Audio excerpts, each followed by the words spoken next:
Hindi mo ba nakikita dala ko na? Kumpleto ba yan? Ang hirap sa'yo, Karding eh.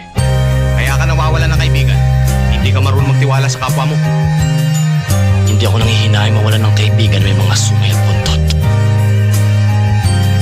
O Diyos ko po, hindi pa rin ako nakakalimot. Salamat po, mga pangarap ay naaabot. Ang bawat kaganapan ba ngayon merong koneksyon? Revelasyon na sinulat ni Juan na papanahon. Wala na takot ang pinahiram mo ng hininga. Sawan kata ng kalaban tinatanim may tingga.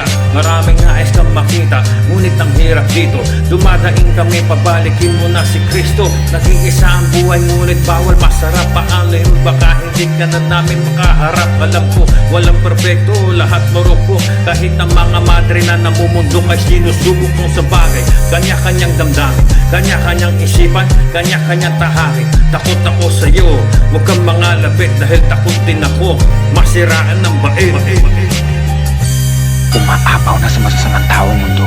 Dapat kailangan tayo magbawas. Dahil kapag hindi napigilan to, wala nang magagawa ang matitino at mababait na tao.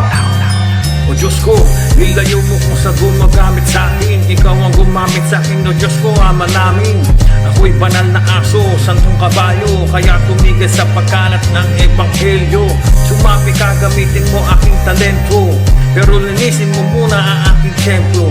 Kahit ako'y sa pader walang yan, eto ako pumupuri sa'yo, hindi nahihiya.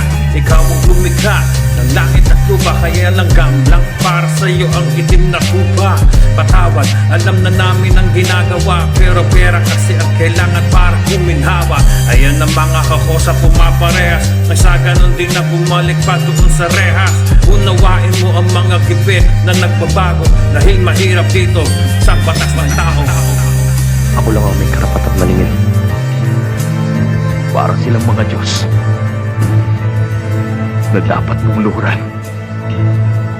Sila ang unang makakalasap ng pagsik ng aking pag-iiganti. Ang ubusin ng masasamang tao dito sa balat ng lupa.